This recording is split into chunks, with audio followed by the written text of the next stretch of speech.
माइलोपोइसिस या ल्यूकोपोइसिस। यहाँ पे ल्यूकोपोइसिस कहने का क्या मतलब हो जाएगा, the process of formation of leucocyte, और ल्यूकोसाइट को डब्ल्यूबीसी व्हाइट ब्लड सेल कहते हैं, मालूम होगा। तो यानी कि ल्यूकोसाइट का फॉर्मेशन कैसे होता है ये देखेंगे। और इसी को माइलोपोइसिस लिखा है, तो माइलोपोइसिस का मतलब हो जाता है कि the process of formation of myeloid cell, यही माइलोइड सेल जो है क्या बनाता है, ल्यूकोसाइट। ठीक है, मतलब ल्यूकोसाइट वही होता है माइलोइड सेल। तो माइलोइड सेल बोलिए या फिर ल्यूकोसाइट बोलिए, डब्ल्यूबीसी बोलिए, वाइट ब्लड सेल बोलिए, तो प्रोसेस को माइलोपोइसिस भी बोल सकते हैं क्योंकि फॉर्मेशन ऑफ माइलोइड सेल है। ल्यूकोपाइसिस भी बोल सकते हैं क्योंकि the process of formation of leucocyte है या डब्ल्यूबीसी है।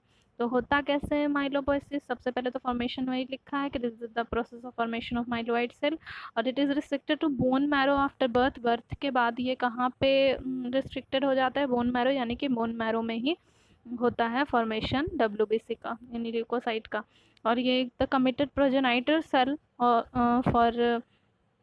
for progenitor cell for granulocyte and monocyte is the GMFU। यहाँ पे GMFU दिया हुआ है, ग्रेन्यूलोसाइट, मोनोसाइट, M से होगा मोनोसाइट, CFU है कॉलोनी फॉर्मिंग यूनिट। ठीक है, कॉलोनी फॉर्मिंग यूनिट के वैसा जो सेल रहेगा, जो प्रोजेनाइटर सेल रहेगा, जो बनाना स्टार्ट करेगा, वही धीरे धीरे बना करके बहुत सारा, जब एक सेल होगा पहले, फिर वो डिवाइड करके 2 सेल बनाएगा, 4 सेल, 8 सेल, इस तरह से बहुत सारा कॉलोनी बना देता है, तब जा करके फिर स्टार्ट होता है फॉर्मेशन ल्यूकोसाइट का, इसलिए सेल कम्युनिटी फॉर्मिंग यूनिट बोला हुआ है। ठीक है, और ग्रेन्यूलोसाइट मोनोसाइट है, तो ग्रेन्यूलोसाइट में तीनों आ जाएगा, न्यूट्रोफिल, बेसोफिल, इसिनोफिल, और मोनोसाइट में आ जाएगा मोनोसाइट सेल जब बनेगा, और लिम्फोपोइसिस अलग बताया हुआ है, यानी लिम्फोसाइट का बनना। ठीक है, तो प्रोजेनाइटर सेल वही हो गया जो सबसे पहला वाला सेल रहेगा, जिससे स्टार्ट होगा सेल डिवीज़न, फिर सेल डिवाइड करके फिर उससे स्टार्ट होगा बनना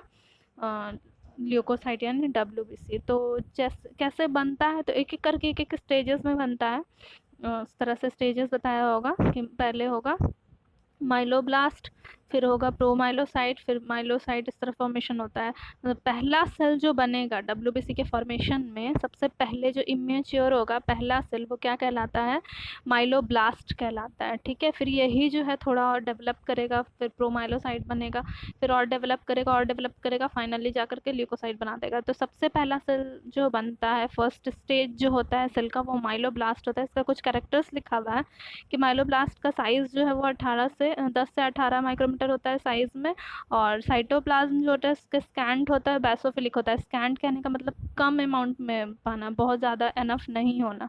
ठीक है, उसके बाद बेसोफिलिक होता है, यानी कि बेसिक इन नेचर होता है साइटोप्लाज्म, और यूजुअली ए ग्रैन्युलर होता है, इसमें अभी ग्रैन्यूल्स प्रेजेंट नहीं होता है, और या तो हो भी सकता है, अगर होगा तो एज़्यूरोफिलिक साइटोप्लाज्मिक ग्रैन्यूल होगा। एज़्यूरोफिलिक ग्रैन्यूल क्या होता है, तो प्राइमरी ग्रैन्यूल को ही एज़्यूरोफिल ग्रैन्यूल्स बोलते हैं। मतलब पहले प्राइमरी ग्रैन्यूल बनता है, फिर वो डेवलप होकर के सेकेंडरी ग्रैन्यूल बनाता है। तो इसमें प्राइमरी ग्रैन्यूल हो भी सकता है और नहीं भी हो सकता है। ठीक है, फिर उसके बाद और कैरेक्टर्स का लिखा है कि it has a large round to Oval nucleus, मतलब एक लार्ज बड़ा सा जो है राउंड या फिर ओवल न्यूक्लियस होगा, और स्मूथ न्यूक्लियर मेम्ब्रेन होगा। उसका न्यूक्लियर मेम्ब्रेन, न्यूक्लियस का जो मेम्ब्रेन होता है वो न्यूक्लियर मेम्ब्रेन होता है, पता होगा, तो वो स्मूथ होगा, और क्रोमेटिन भी इसमें प्रेजेंट होगा, फाइन क्रोमेटिन जो जीन और डीएनए को कैरी करेगा, और लेसी होता है, यानी कि लंबा जो है इस तरह लेस जैसा होता है। ठीक है, और इवेंटली डिस्ट्रीब्यूटेड होता है थ्रू आउट द सेल, यानी पूरे सेल पे बराबर डिस्ट्रीब्यूट होता है क्रोमेटिन। ठीक है, और न्यूक्लियस जो है वो 2 to 5, न्यूक्लियस के अंदर न्यूक्लियोलस होता है, पता होगा, उसी को प्लूरल फॉर्म न्यूक्लियोलाई होता है, वही लिखा हुआ है। तो न्यूक्लियस के अंदर 2 से 5 न्यूक्लियोलाई प्रेजेंट होगा। ये हो गया पहला स्टेज जो था माइलोब्लास्ट, उसका कैरेक्टर्स। पहले स्टेज के बाद थोड़ा सा माइलोब्लास्ट जो है वो डेवलप होकर के क्या बना देता है, दूसरा स्टेज में चेंज हो जाता है। अब वो स्टेज क्या कहलाता है, प्रोमाइलोसाइट कहलाता है। इसका कैरेक्टर्स क्या क्या दिया हुआ है, मतलब क्या क्या देख करके समझ में आता है कि ये प्रोमाइलोसाइट है या फिर प्रोमाइलोसाइट सेल का क्या क्या कैरेक्टर होता है। तो ये माइलोब्लास्ट से थोड़ा बड़ा होगा, 12 से 20 माइक्रोमीटर साइज होगा। अबंडेंट साइटोप्लाज्म होगा, इससे पहले वाले में था कि स्कैंड साइटोप्लाज्म यानी कि कम अमाउंट में एकदम अच्छे से अबंडेंट अमाउंट में रहता है, ज़्यादा अमाउंट में रहता है। और इसमें भी प्राइमरी एज़िरोफिलिक होगा, मतलब पहला वाला तो हो भी सकता है, नहीं भी हो सकता है, लेकिन प्रोमाइलोसाइट में ग्रेन्यूल्स होता ही है। कैसा ग्रेन्यूल होता है? एज़िरोफिलिक ग्रेन्यूल होता है, यानी प्राइमरी ग्रेन्यूल होता है। और न्यूक्लियस जो है वो ओवल होगा और स्लाइटली कंडेंस्ड क्रोमेटिन होगा, यानी पूरा एकदम भरा हुआ, एक जगह इकट्ठा हुआ क्रोमोसोम होगा, मतलब क्रोमेटिन होगा। और न्यूक्लियोलाई इसमें तो अच्छे से था, 2-5 न्यूक्लियोलाई दिख रहा था न्यूक्लियस के अंदर, लेकिन इसमें प्रोमाइलोसाइट में जो है, जो दूसरा स्टेज ये देख रहे हैं, इसमें न्यूक्लियोलाई अच्छे से दिखाई नहीं देता है। उसके बाद यही आपका प्रोमाइलोसाइट दिया हुआ है, यही सारी बातें अभी बताए थे। उसके बाद आ जाता है तीसरा स्टेज। तीसरा स्टेज जो होता है ये होता है माइलोसाइट, ठीक है। तीसरा स्टेज, इसमें जो है क्या होता है, identified as being smaller than promyelocyte. ये प्रोमाइलोसाइट से थोड़ा छोटा हो जाता है, 12 से 18 माइक्रोमीटर होता है। साइटोप्लाज्म इसका इओसिनोफिलिक होता है, बेसोफिलिक नहीं होता है। इओसिनोफिलिक कहने का मतलब होता है ना कि इओसिन एक डाई है, एक स्टेन है, तो इसमें जब इसको स्ट्रेन किया जाता है ना तो माइलोसाइट स्ट्रेन हो जाता है, इसलिए माइलोसाइट के साइटोप्लाज्म को इओसिनोफिलिक बोलते हैं। और इसेंट्रिक होता है। इसेंट्रिक कहने का मतलब होता है ना कि सेंट्रिक कहेंगे तो क्या होगा, सेंट्रिक कहने का मतलब होगा कि सेंटर पे, तो ई सेंट्रिक का मतलब होता है कि पूरी तरह सेंटर पे नहीं होना। तो ई सेंट्रिक न्यूक्लियस जो होता है पूरी तरह सेंटर पे नहीं होता है, राउंड या ओवल शेप का होगा, और इसमें कोर्स यानी कि रफ टाइप का जो है क्रोमेटिन प्रेजेंट होता है। और नो विजिबल न्यूक्लियोलाई, और न्यूक्लियोलाई यानी न्यूक्लियोलस, इसके अंदर न्यूक्लियस के अंदर न्यूक्लियोलस नहीं दिखता है, न्यूक्लियोलाई वही है, न्यूक्लियोलस। उसके बाद यहाँ पे माइलोसाइट, पहले इतना समझ में आ गया होगा। पहला स्टेज माइलोब्लास्ट, दूसरा स्टेज प्रोमाइलोसाइट, और तीसरा स्टेज माइलोसाइट। उसके बाद है स्पेसिफिक ग्रेन्यूल्स, बताया हुआ है थोड़ा सा। तो स्पेसिफिक ग्रेन्यूल्स कहने का मतलब क्या होता है कि साइटोप्लाज्म में ग्रेन्यूल छोटा छोटा ऐसा राउंडेड छोटा छोटा स्ट्रक्चर बहुत सारा प्रेजेंट होना, ये ग्रेन्यूल्स होता है, ये प्रेजेंट होता है डब्ल्यूबीसी में। डब्ल्यूबीसी का टाइप्स जाके पढ़िएगा तो वहाँ पे देख सकते हैं, अच्छे से एक्सप्लेन भी किया हुआ है कि ग्रेन्यूल्स क्या होता है, ठीक है। तो यहाँ पे सेकंड स्पेसिफिक ग्रेन्यूल बताया हुआ है। स्पेसिफिक ग्रेन्यूल जो है ना वो सेकेंडरी ग्रेन्यूल होता है, यानी कि सेकेंडरी ग्रेन्यूल को ही हम स्पेसिफिक ग्रेन्यूल बोल सकते हैं, ठीक है, यानी कि अच्छे से डेवलप हुआ हुआ। और एज़्यूरोफिलिक ग्रेन्यूल जो होता है वो प्राइमरी ग्रेन्यूल होता है। तो दो तरह का ग्रेन्यूल याद रखना है, एक स्पेसिफिक ग्रेन्यूल और एक मतलब एक एज़्यूरोफिलिक ग्रेन्यूल जो कि प्राइमरी ग्रेन्यूल है, और एक स्पेसिफिक ग्रेन्यूल जो कि सेकेंडरी ग्रेन्यूल है, ठीक है। ये ग्रेन्यूल जो है किसी में सिर्फ प्राइमरी होगा, जैसे प्रोमालासाइट में, और जब डेवलप हो जाता है तब सेकेंडरी ग्रेन्यूल होता है, किसी किसी में सेकेंडरी और प्राइमरी दोनों ग्रेन्यूल होता है। तो माइलोसाइट कैन बी आइडेंटिफाई एज माइलोसाइट ही फिर क्या हो जाता है, न्यूट्रोफिलिक, इओसिनोफिलिक और बेसोफिलिक बना देता है। यहाँ पे इसमें यही 3 के बारे में देख रहे हैं, ठीक है। माइलोसाइट के बारे में ये भी बताया हुआ है कि based on the staining property, myelocyte जो ये तीसरा स्टेज है उसी के बारे में बताया है कि माइलोसाइट जो है स्टेनिंग प्रॉपर्टी के बेसिस पे अगर देखेंगे ना, मतलब स्टेन करके देखेंगे तो उसमें सेकेंडरी ग्रेन्यूल्स ही दिखेगा, यानी स्पेसिफिक ग्रेन्यूल ही दिखेगा। माइलोसाइट के बारे में याद रखना है, ठीक है। प्रोमाइलोसाइट में था कि प्राइमरी ग्रेन्यूल एज़्यूरोफिलिक था, और माइलोसाइट में सेकेंडरी ग्रेन्यूल यानी स्पेसिफिक ग्रेन्यूल रहेगा। मेटामाइलोसाइट यानी ये फोर्थ स्टेज बताया हुआ है कि मेटामाइलोसाइट होता है। इसके बारे में दिया हुआ है कि स्मॉलर होता है साइज में, और ये डेंस एंड क्लम्प्ड क्रोमेटिन भरा हुआ सा क्रोमेटिन यानी क्रोमोसोम प्रेजेंट होता है। क्रोमेटिन यानी क्रोमोसोम के शेप नहीं होता है, धागे जैसा स्ट्रक्चर में क्रोमेटिन होता है, लेकिन डीएनए जीन ही ये भी कंटेन करता है। तो ये होगा। और indented horse shoe shaped nucleus होता है, इसमें हॉर्स शू इस तरह का स्ट्रक्चर होगा, इस तरह का न्यूक्लियस होता है, और न्यूक्लियोलस इसमें नहीं होता है, ठीक है। ये पहला पॉइंट हो गया, ठीक है। उसके बाद cytoplasm is filled with primary और सेकेंडरी और टर्शियरी तीनों ग्रैन्यूल्स इसमें प्रेजेंट होता है, लेकिन ज़्यादा क्या होता है, सेकेंडरी ग्रैन्यूल होता है। और the presence of granules and their staining property determine whether it is, जब स्टेन किया जाता है इसी को, मेटामाइलोसाइट को जब स्टेन करेंगे तो स्टेनिंग प्रॉपर्टी के बेसिस पे पता चलेगा ये कौन सा मेटामाइलोसाइट है, न्यूट्रोफिलिक मेटामाइलोसाइट है, यूसेनिक मेटामाइलोसाइट है, या बेसोफिलिक मेटामाइलोसाइट है।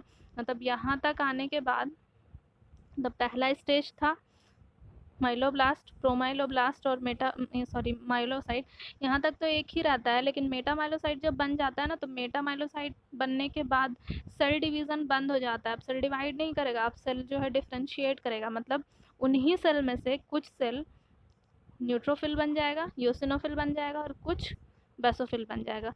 ठीक है, तो इसलिए इसको न्यूट्रोफिलिक मेटामाइलोसाइट या यूसिनोफिलिक मेटामाइलोसाइट या बेसोफिलिक मेटामाइलोसाइट बोलेंगे, जिससे न्यूट्रोफिलिक मेटामाइलोसाइट से न्यूट्रोफिल बनेगा, ईओसिनोफिलिक मेटामाइलोसाइट से ईओसिन बनेगा और बेसोफिलिक मेटामाइलोसाइट से बेसोफिल बनेगा। अब यहाँ पे न्यूट्रोफिलिक मेटामाइलोसाइट सबसे पहले जैसे लिखा हुआ है कि give rise to band forming, band का फॉर्मेशन करता है। ठीक है, वो दिखा देंगे स्ट्रक्चर अभी। Which the nucleus become sausage shape, इसका न्यूक्लियस कैसा होता है, साउसेज शेप, यानी कि तश्तरी जो होता है उस तरह का रहता है। ठीक है, और कंडेंसेशन ऑफ क्रोमेटिन, क्रोमेटिन एक जगह कंडेंस हो जाता है और फाइनली जो है मैच्योर न्यूट्रोफिल बन जाता है। ठीक है, न्यूट्रोफिलिक मेटामाइलोसाइट के बाद मैच्योर न्यूट्रोफिल बनेगा और इसको पॉलीमॉर्फोन्यूक्लियर बोला हुआ है, क्योंकि एक से ज़्यादा न्यूक्लियस में लोब होता है इसलिए। और इसमें बताया है लोब्स आर कनेक्टेड, और जो न्यूक्लियस लोब्स में डिवाइडेड होगा वो क्रोमेटिन के ही थ्रेड से एक दूसरे से जुड़ा हुआ रहेगा। सेल डिवीज़न जो है माइलोब्लास्ट, प्रोमाइलोब्लास्ट और माइलोसाइट में ही होता है। ठीक है, जब तभी तक सेल डिवीज़न होता है, उसके बाद सेल डिफरेंशिएशन होता है। ठीक है, यानी कि मेटामाइलोसाइट के बाद से डिफरेंशिएशन होता है। तो बोन मैरो को दो कंपार्टमेंट में भी बताया हुआ है कि दो कंपार्टमेंट होता है बोन मैरो में। एक होता है प्रोलिफरेटेड कंपार्टमेंट या उसी को माइटोटिक कंपार्टमेंट बोलते हैं। एक मैचुरेशन स्टेज कंपार्टमेंट, यानी कि यहाँ पे सेल डिवीज़न होगा माइटोटिक कंपार्टमेंट में, और मैचुरेशन एंड स्टोरेज कंपार्टमेंट में क्या होगा कि वही सेल डिफरेंशिएट करेगा, यानी अलग अलग टाइप का WBC बनाना स्टार्ट करेगा मेटामाइलोसाइट से। ठीक है, तो यहाँ पे देख लिया न्यूट्रोफिलिक मेटामाइलोसाइट यही डेवलप होकर के न्यूट्रोफिल में बना देता है। इसके बाद है यहाँ ईओसिनोफिलिक मेटामाइलोसाइट, यही डेवलप करके क्या कर देता है, ईओसिन बना देता है। ईओसिन को कैसे पहचानेंगे, तो इसको जब स्टेन करेंगे तो ब्राइट ऑरेंज रेडिश कलर का ग्रैन्यूल दिखेगा, बाई या ट्राई यानी 2 या 3 लोब न्यूक्लियस का दिखेगा। और ठीक है, उसके बाद अब दिया हुआ बेसोफिलिक मेटामाइलोसाइट, बेसोफिलिक मेटामाइलोसाइट से डेवलप होकर मैच्योर बेसोफिल बनेगा। इसका कैरेक्टर कैसे क्या है, कैसे पहचानेंगे, तो ये लिम्फोसाइट के साइज का होगा, अबंडेंट और कोर्स और पर्पलिश कलर का ग्रैन्यूल होगा, और ऑब्स्करिंग द न्यूक्लियस, यानी कि पूरे न्यूक्लियस जो है ना, पूरे ग्रैन्यूल्स के न्यूक्लियस के ऊपर पूरा ग्रैन्यूल्स भाई भरा रहता है, इतना ज़्यादा ग्रैन्यूल्स होता है। और ग्रैन्यूल्स कंटेन हिस्टामिन, हेपरिन और प्रोटीएज इनके ग्रैन्यूल में होता है। अभी हिस्टामिन, हेपरिन और प्रोटीएज क्या है ये देखना जानना है तो टाइप्स ऑफ WBC वाला ये देख सकते हैं, वीडियोस में अच्छे से दिया है। और हिस्टामिन के लिए तो अलग ही एक वीडियो है, हिस्टामिन और एंटी हिस्टामिन, वो भी देखेंगे तो समझ में आ जाएगा। यहाँ पे ये स्ट्रक्चर दिया हुआ है, जैसे यहाँ सेंटर से राइट से बताया हुआ है कि माइलोब्लास्ट यानी पहला वाला जो है ऊपर वाला, वो ये वाला माइलोब्लास्ट है, फिर उससे बन रहा है प्रोमाइलोसाइट, फिर माइलोसाइट। ठीक है, हॉर्स शू शेप का हो गया ना न्यूक्लियस, यही बताया हुआ था। उसके बाद मेटामाइलोसाइट का फॉर्मेशन होता है, फिर फाइनली जो है अलग अलग टाइप के सेल का, यानी ईओसिनोफिल, न्यूट्रोफिल और बेसोफिल का फॉर्मेशन होता है। इसमें बताया हुआ है थोड़ा सा कि कैसे होता है। सबसे पहले तो हेमेटोपोइसिस इन ह्यूमन है। हेमेटोपोइसिस में सारा सेल आ जाएगा, यानी कि हेमेटोपोइसिस कहने का मतलब होता है the process of formation of blood cell. इसमें RBC, WBC और प्लेटलेट तीनों आएगा। यहाँ पे दिया हुआ है multipotent haematopoietic haematopoietic stem cell से ही RBC, WBC और प्लेटलेट तीनों बनता है, जैसा कि यहाँ पे दिया हुआ है। इधर मेगाकैरियोसाइट से इधर प्लेटलेट बन रहा है। ठीक है, उसके बाद यहाँ पे RBC बन रहा है, और यहाँ पे जो है चारों टाइप का WBC का फॉर्मेशन हो रहा है। ठीक है, यहाँ पे ठीक से यहाँ पे दिख नहीं रहा है, यहाँ पे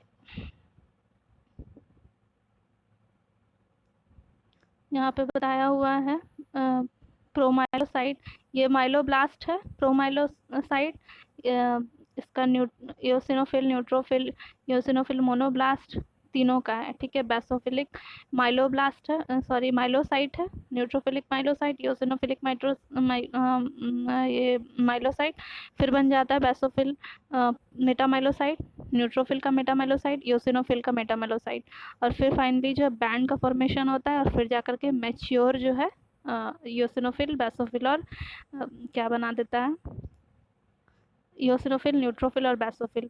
और यहाँ पे मोनोसाइट का फॉर्मेशन दिखाया हुआ है और लिम्फोपोइसिस अलग बताया हुआ है, ठीक है। ये लिम्फ का बनेगा लिम्फोब्लास्ट से, फिर लिम्फोसाइट। ये लिम्फोसाइट और मोनोसाइट का फॉर्मेशन नेक्स्ट वीडियो में बताएंगे, आज इतना ही। ये तीन, यही इसी तीन का मतलब ग्रेन्यूल्स का यहाँ पे इसीलिए लिखा हुआ भी है, दिख नहीं रहा है ठीक से, ग्रेन्यूलोपोइसिस लिखा हुआ है, ठीक है। ग्रेन्यूलोपोइसिस कहने का मतलब क्या हो गया कि the process of formation of granulocyte, यानी कि वैसा तीनों डब्ल्यूबीसी का टाइप जिसमें ग्रेन्यूल्स होता है तो उसको ग्रेन्यूलोपोइसिस भी बोल सकते हैं। तो यहाँ पे तीनों ग्रेन्यूलोसाइट यानी कि तीनों जो है कैसे फॉर्मेशन हुआ है, इओसिनोफिल और बेसोफिल और न्यूट्रोफिल का, इतना ही बताएं। इसमें यहाँ पे दिख रहा होगा, सबसे पहले स्टेज हो गया माइलोसाइट, प्रोमाइलोसाइट, एन प्रोमाइलोसाइट यानी कि न्यूट्रोफिल, प्रोमाइलोसाइट, ई से इओसिनोफिल हो गया, ई इओसिनोफिल प्रोमाइलोसाइट, और मोनोब्लास्ट से मोनोसाइट इधर बनेगा। अभी यही तीन देखना है मेन, ठीक है। यहाँ पे बी माइलोसाइट, एन माइलोसाइट, ई माइलोसाइट, फिर मेटामाइलोसाइट, और फिर बनता है बैंड फॉर्म और फिर बन जाता है मैच्योर इओसिनोफिल, न्यूट्रोफिल, बेसोफिल।